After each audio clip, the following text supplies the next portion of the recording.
In this video, I'm going to be ranking every Daedric artifact in Skyrim, from the absolute stinkers to some of the most absurdly overpowered items in the game. And of course, I'll be letting you know how to get your hands on each of them. Now, don't bite my head off for this one, but I'm opening with a fairly controversial move. I'm putting Azura's Star in last place. And before you launch your chicken tendies across the room, let me explain why. But first, let's talk about what the artifact actually is. The star was forged, unsurprisingly, by Azura, the Daedric Prince of Twilight and Fate, and is said to reflect the eternal cycles of life and death. Azura's Star is effectively a flawless soul gem, reusable, unbreakable, and able to house the essence of a living creature over and over again. Interestingly, in Morrowind, the artifact actually speaks to its wielder, it's sentient, but by Skyrim, however, its purity has been tainted by mortal ambition, though I'm going to stop there as to not spoil the rest of the quest for you.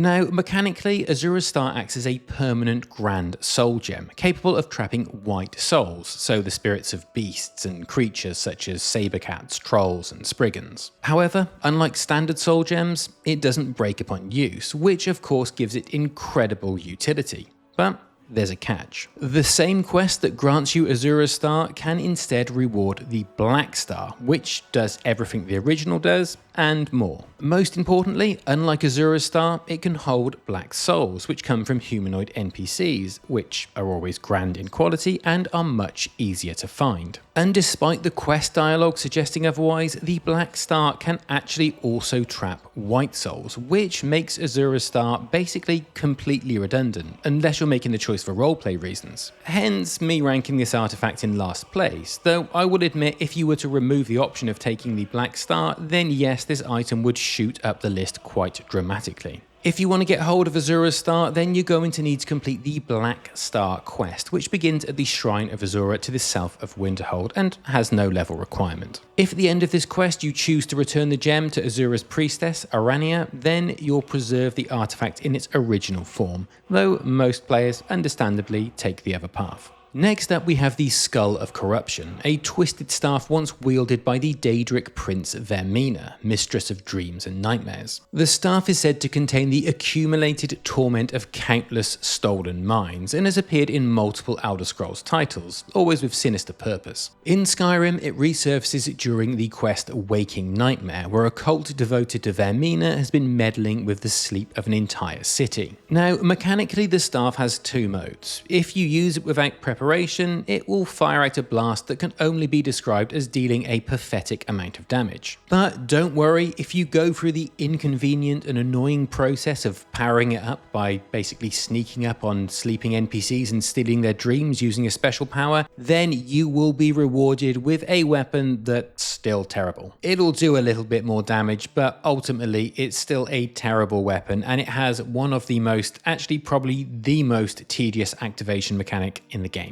The only reason it avoids last place is because Azura's Star was effectively done dirty by the Black Star. However, if you still want to get your hands on Vermina's most embarrassing creation to date, then you'll need to complete the Waking Nightmare quest, which starts in Dawnstar and has no level requirement. And you'll need to ensure that you betray Eranda at the end of the quest in order to obtain the staff. Moving on to the Saviour's Hide, which is an artifact offered by the Daedric Prince Hircine, a twisted gift for those who prove themselves in one of his deadly hunts. The artifact is said to have been stitched from the hide of a werewolf by Hircine himself, and is destined to be worn by those who embrace the wilderness and reject the comforts of civilization. In Skyrim, it stands as one of two possible rewards for completing the quest Ill Met by Moonlight. Mechanically, the hide is a light armor chest piece that grants 15% resistance to magic and 50% resistance to poison. Now, the magic resist is actually pretty decent, but it's easily replicated through other sources like the Breath and Racial bonus,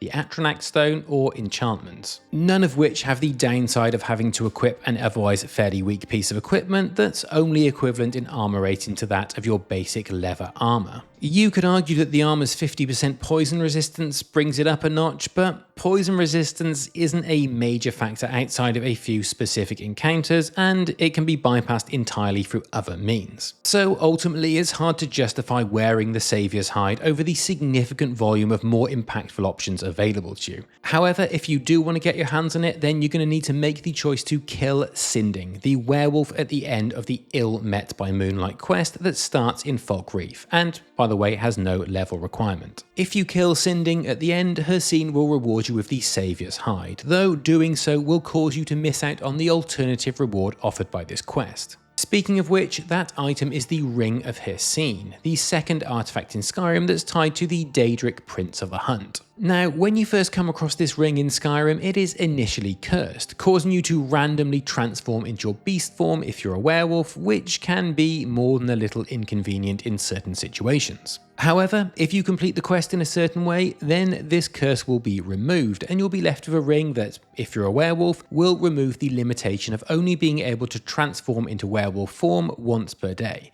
Basically, it allows you to transform as often as you wish. Of course, this is extremely useful if you choose to be a werewolf, but it's utterly useless in any other scenario. Also, when you consider that werewolf form isn't particularly powerful due to the fact that it doesn't scale as well as other builds, then I can't justify putting it any further up the list. If you do want to get hold of the Ring of Hircine, then you'll need to complete the same quest, Ill Met by Moonlight, that starts in Falkreath, but importantly you will need to choose to spare Sinding at the end of the quest. If you do, then Hircine will appear in spectral form and grant you the Cleansed Ring as a reward. Moving on to the other ring in our list, this one being offered to players by Nimira, the Daedric Prince of Hunger, Decay, and generally repulsive things, who's typically worshipped by those cast out of society, the diseased, the shunned, and the cannibals who gather in secret beneath Skyrim cities. And unsurprisingly, her artifact, the Ring of Nimira, is one of the darker Daedric items you can obtain, and it asks for something pretty vile and repulsive in return. The ring provides two benefits. First, it boosts your stamina by 50 points, which is decent early on and helpful for melee builds in particular.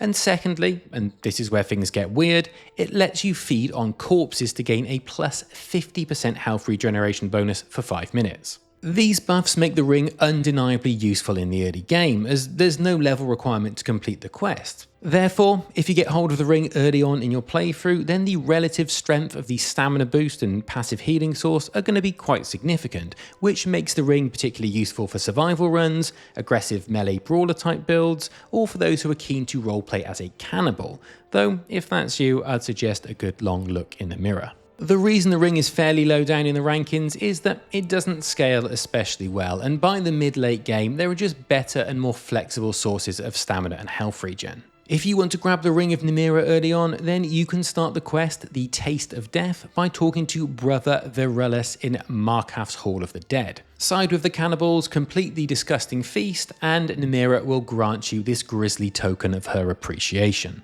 Moving on to another ranking that I think I might get a bit of stick for, and I acknowledge that this one could be far higher up the list if you have a big economic focus on your playthrough. But I'd argue for the majority of players that just isn't the case. Experienced players have probably guessed that I am of course talking about the Mask of Clavicus Vile, the Daedric Prince of bargains, insidious wishes, and deals that generally come with a catch. In Elder Scrolls lore, he's infamous for twisting the desires of mortals into ironic curses, granting what they asked for, but never quite what they meant. The mask itself is a piece of heavy armor that gives you plus 10 to speech, plus 20 to barter, and 5% magicka regen. Now, the magicka regen is largely useless as you would simply never use this mask in combat, but the plus 20 barter does give significantly better prices from vendors, which is certainly a factor earlier in the game. However, I'm giving this mask a fairly low rating, because gold isn't exactly hard to come by in Skyrim. Whether you're flipping enchanted gear, flogging high value potions, or abusing the transmute spell, let's say, money does become trivial fairly quickly as you level up. Also, you can't even get the mask until level 10, which erodes some of its early game benefits. However, if you do want to get the mask, you'll need to complete the quest A Daedra's Best Friend, which starts when you follow Barbas, Clavicus Vile's talking dog, to his master's shrine, and you can find Barbas along the road outside of Falkreath once you reach level 10. At the end of the quest, you're going to be given a choice. You can either kill Barbas and receive the mask, or you can spare him and instead receive the Rueful Axe, which is not a Daedric artifact in itself and is also complete garbage. Now, if my last ranking didn't upset anyone, then this ranking almost certainly will, but I stand by it. At rank number 12, I am placing the Skeleton Key, the Daedric artifact of Nocturnal, the Prince of Darkness and Mystery, which in Elder Scrolls lore, interestingly, is not just an unbreakable lockpick, it's actually said to unlock any door, physical or metaphysical, making it actually one of the most iconic Daedric artifacts in the series. In Skyrim, however, its functionality is far more grounded. As I said, it basically acts as an unbreakable lockpick that you receive towards the end of the Thieves Guild questline. You'll still have to manually pick every lock, the key just never breaks. Now, for some players, that's a bit of a dream come true. Your days of snapping picks on master level locks are over. But the truth is, if you put in a little bit of effort to learn it, lockpicking isn't really that hard in Skyrim, and lockpicks aren't that hard to come by. There's even a perk in the lockpicking tree that makes any lockpick unbreakable, though admittedly it's quite a significant investment just for the sake of lockpicking. I think it requires 90 skill in lockpicking, and no one wants to do that. However, when you combine all of this, the Skeleton Key does start to lose some of its appeal. Its biggest downside though is that you can't keep it forever without halting the Thieves Guild questline just before the end. Returning the key to Nocturnal is a requirement to finish the Thieves Guild questline, so unless you're deliberately avoiding the final quest, which I think is deeply unsatisfying from a narrative perspective, the Skeleton Key is ultimately just a temporary tool. A helpful one, but in my opinion, not game-changing. Coming in at number 11 is the Ogma Infinium, a tome of forbidden knowledge said to be penned by Hermaeus Mora, the Daedric Prince of Secrets, Fate, and the Endless Sea of Forbidden Knowledge. In Skyrim, as in earlier games, this arcane book offers the reader a fragment of Mora's insight, granting immense power in exchange for loyalty to his shadowy agenda. It's one of the most mysterious and thematically rich artifacts in the series, in my opinion. Now, functionally, this book is a one-time power boost. When activated, it offers a choice of 3 paths: the Path of Might, Shadow, or Magic, which you can take to mean Warrior, Thief, or Mage. Whichever you choose, it's going to grant you +5 to each of the skills associated with that category. And as there are 6 skills in each category, again, Warrior, Mage, Thief, that means you get a total of 30 skill points, which is a pretty significant boost. And it's particularly impactful if you wait until later in the game to use it, as that way you're going to maximize the value of each skill increase. But there is obviously a catch. You only get one shot, and once it's been used, the book disappears forever. Unless you're a big cheater, of course.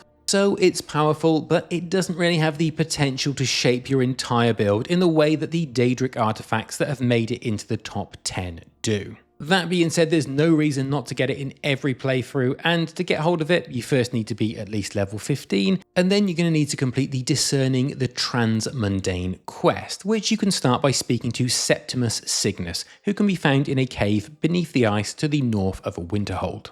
Okay, we're entering the top 10, and this is where it really heats up, because from this point on, every artifact is pretty spicy in its own way. And at number 10, we have the Ebony Mail, the signature armor of Boethia, the Daedric Prince of Deceit, Plots, and Cruelty. Worn only by the most cunning champions, this jet black heavy armor is said to slither with shadow, cloaking its wearer in poison and silence. And in Skyrim, the Ebony Mail is one of the most unique and, may I also say, stylish pieces of gear in the entire game. Mechanically, it's a piece of heavy armor with a set of baked-in enchantments that border on overpowered for certain playstyles. It both muffles your movement and emits a poison cloak that damages nearby enemies for 5 points per second, even when sneaking. Which means you can basically just stand by an enemy in stealth while they slowly die from poison. That's kind of the OP bit. And it's also what makes it so distinct. No other armor in the game behaves in this way,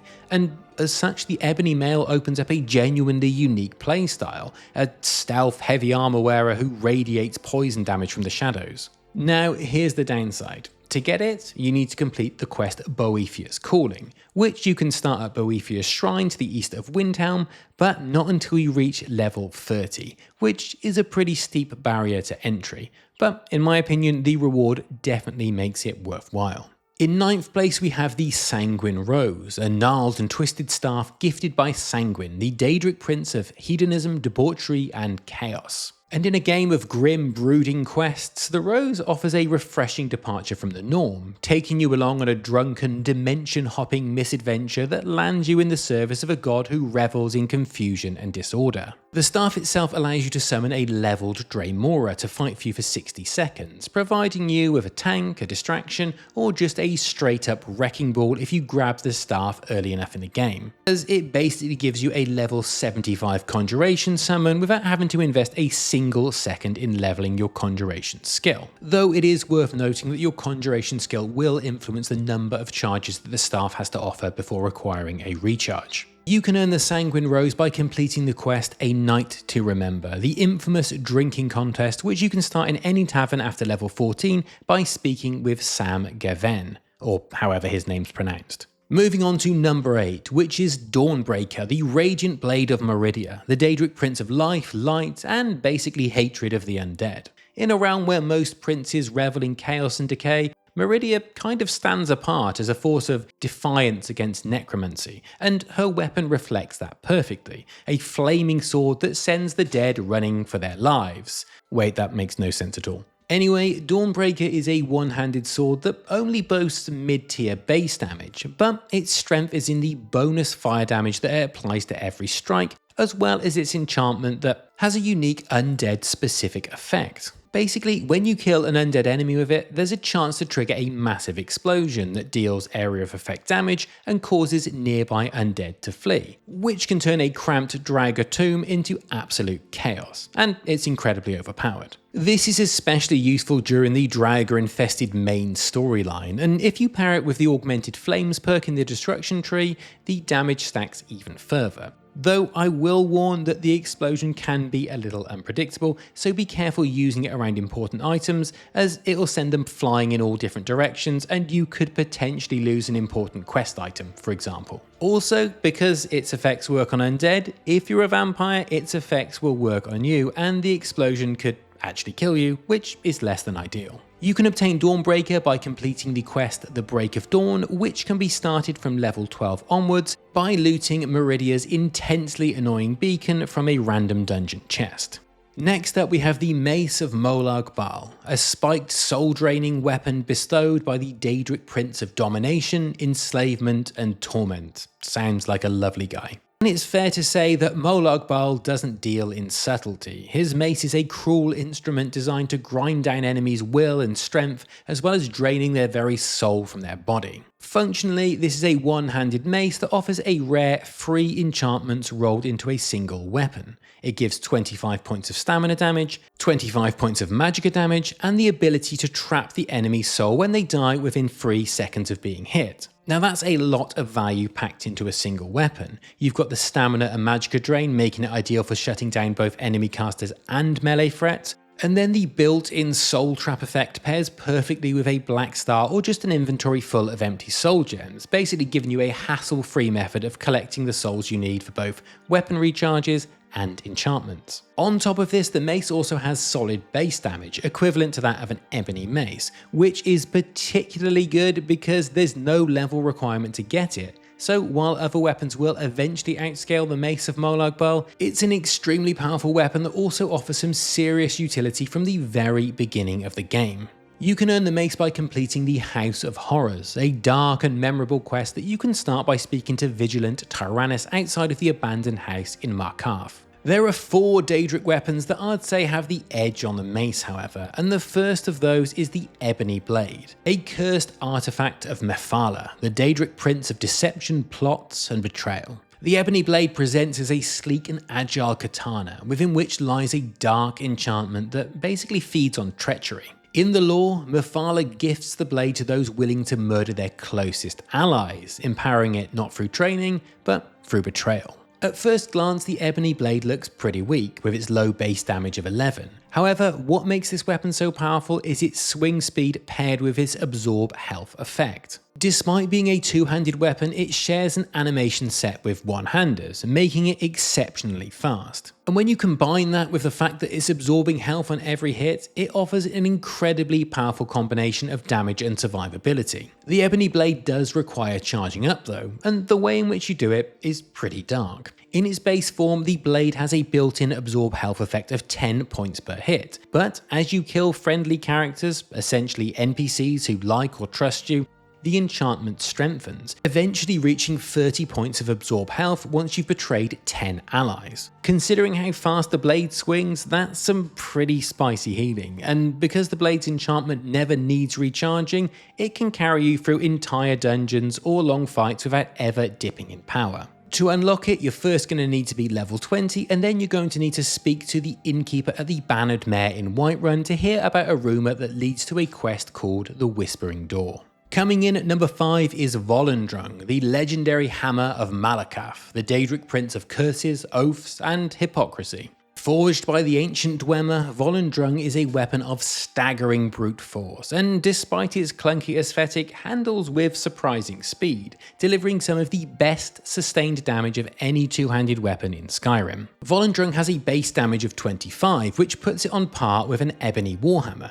But that's only part of the story. Where Volendrung really shines is its swing speed. It uses the animation of a greatsword rather than a typical warhammer, giving it much faster attacks than its peers. And this results in superior DPS to a Daedric warhammer despite its slightly lower base damage. On top of that, its enchantment also absorbs 50 points of stamina on hit, making it far easier to chain power attacks without running dry. Though to be fair, if you're using vegetable soup, which with only a small amount of effort can offer you infinite power attacks, this effect does become slightly redundant. But of course you can still benefit from the weapon's exceptional damage and speed regardless. You can get your mitts on Volendrung by completing the Cursed Tribe, a Daedric quest that begins at Lagerspur, an orc stronghold near Riften.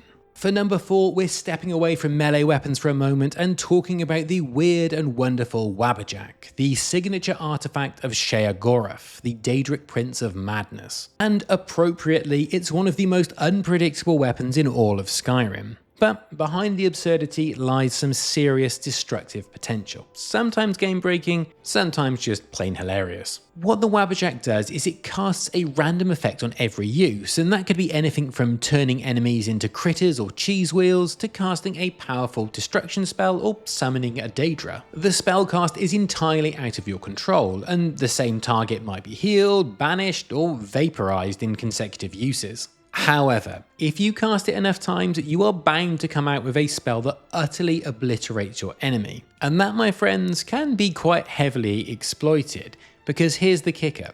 Every spell cast by the Wabberjack counts as a destruction spell, regardless of the spell effect, which means you can take advantage of this by fortifying destruction to 100% so that the staff has unlimited charges, which allows you to infinitely spam spells as fast as you can click the left mouse button until one of them either obliterates your enemy or turns them into a harmless block of cheddar. And for this reason can completely trivialize fights even on the highest difficulty settings, and hence my very high ranking of this weapon. If you want to get a hold of the Wabberjack, then you're going to need to complete the Mind of Madness quest, which you can start in Solitude by speaking to Devenin near the Bard's College. And technically you could get this at level 1 because there is no level requirement to start the quest, but I'll warn you it can be challenging at low levels due to some of the enemies you face during the quest and the randomness of the staff itself. Moving on to the final weapon in our list, which is of course Mehrunes Razor, the sinister dagger of Mehrunes Dagon, the Daedric Prince of Destruction, Change, and Ambition. And while it may not look like much at first glance, this unassuming dagger holds the key to defeating almost any opponent in the entire game. Firstly, the Razor has a base damage of 11, putting it on par with a Daedric dagger, the best in its class, but that's just the foundation. And the real reason that Mehrunes Dagon himself described this weapon as being saucier than a direct hit on a Heinz factory, probably, is the unique enchantment. A 2% chance to instantly kill any enemy on hit. It doesn't matter how much health they have, how tough they are, or what armor they're wearing. If the Razor procs, they're dead. Unless they're Mirak or Karstark, who for some reason are immune. And I know that 2% doesn't sound like a lot, but dagger swings are pretty fast, and that 2% adds up very quickly. And at high difficulty settings in particular, you're going to be making a lot of swings. Things have a massive health pool, and therefore you are going to proc a lot of instant kills, which honestly sometimes feels like you're cheating. You could set the game at legendary difficulty, make yourself as tanky as possible, and just swing this dagger at your enemies until it procs and kills them. The damage you do along the way literally does not matter, which in my opinion makes it the most powerful Daedric weapon of them all. To get hold of Mehrunes Razor, you're going to need to complete the Pieces of the Past quest, which you can begin in Dawnstar by speaking to Silas Vesius at the Mythic Dawn Museum in Dawnstar. And just be sure to betray him at the end if you want to receive the dagger as your reward.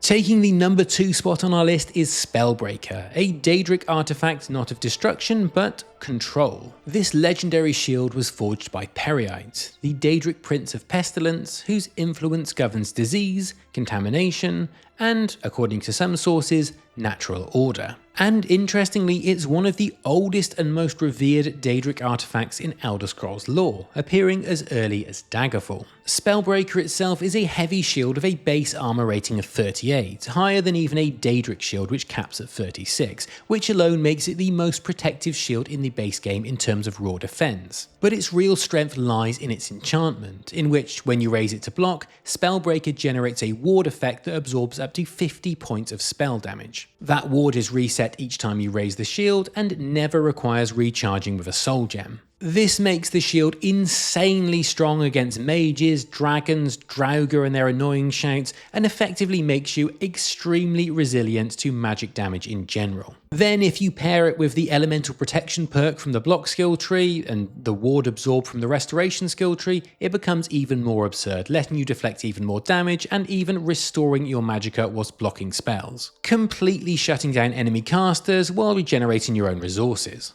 I won't go as far as saying it makes you immune to magic damage, but it's not far off, and therefore I'd consider this a must-have item for any build that hasn't gone for 100% magic absorb through other means. In terms of getting your hands on this shield that makes even legendary dragons break down in tears, you're going to need to get yourself to level 16 and then complete the quest The Only Cure, which you can start by speaking to Kesh at the Shrine of Periite to the west of Solitude. And that brings us to the finale, the most powerful Daedric artifact of them all. And I'm giving that title, probably unsurprisingly to Skyrim veterans, to the Black Star. An artifact that is a twisted reflection of one of Tamriel's most sacred relics. In its original form, it was Azura's star, but thanks to the meddling of mortals, it was corrupted, instead becoming a vessel for black souls, and one of the most useful items in the entire game. Mechanically, the Black Star functions as a reusable Grand level soul gem, but unlike Azura's Star, it can also trap black souls, which come from humanoid NPCs. And here's the crucial detail. Black souls are always Grand level, no matter the enemy. That means even a random bandit can provide the most powerful tier soul available, allowing you to recharge enchanted weapons endlessly, or craft top tier enchantments without having to worry about seeking out powerful creatures in order to get a sufficiently high level soul. Instead, you can just take out the lowliest bandit, which can be found almost anywhere in Skyrim, and achieve the same effect. It basically means you'll never have to carry or charge another soul gem ever again, only if you want to perform multiple enchantments in a row without having to leave and recharge your Black Star, I suppose. But when it comes to creating an infinite recharging loop for all of your weapons, the Black Star is all you're ever going to need. When you also factor in how rare higher level soul gems are and the fact that they break after a single use, the utility of the Black Star easily earns it the top spot as the most powerful Daedric artifact in Skyrim. To get it, as described earlier, you simply need to complete the quest The Black Star, which starts at the Shrine of Azura, and just make sure that you keep the Black Star rather than giving it back to Azura at the end of the quest to be cleansed. And that's pretty much it. Remember to like the video if you liked the video, and if you have time, I'd love to see your own personal rankings in the comments down below. Either way, thanks for watching, and I look forward to seeing you in the next one.